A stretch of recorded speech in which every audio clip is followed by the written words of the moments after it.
Hey everyone, welcome back to my YouTube channel. Do you want to update your Facebook profile picture but don't want everyone to get notified? Here's the quick and easy way to do it. First, open the Facebook app and then go to your profile. Next, tap on your profile picture. Then, select profile picture or video. Now, you can save any photos or video that you want to pick from your gallery. Next, what you can do is pick the photo you want to use from your gallery. You can crop it or adjust it just like normal.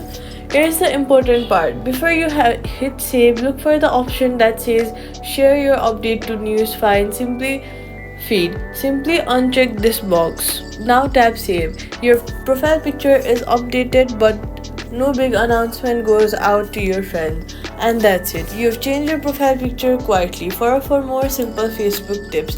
I hope you guys enjoyed watching this video. If you guys did, make sure you hit the like button and then subscribe button. And do not forget to comment on this video.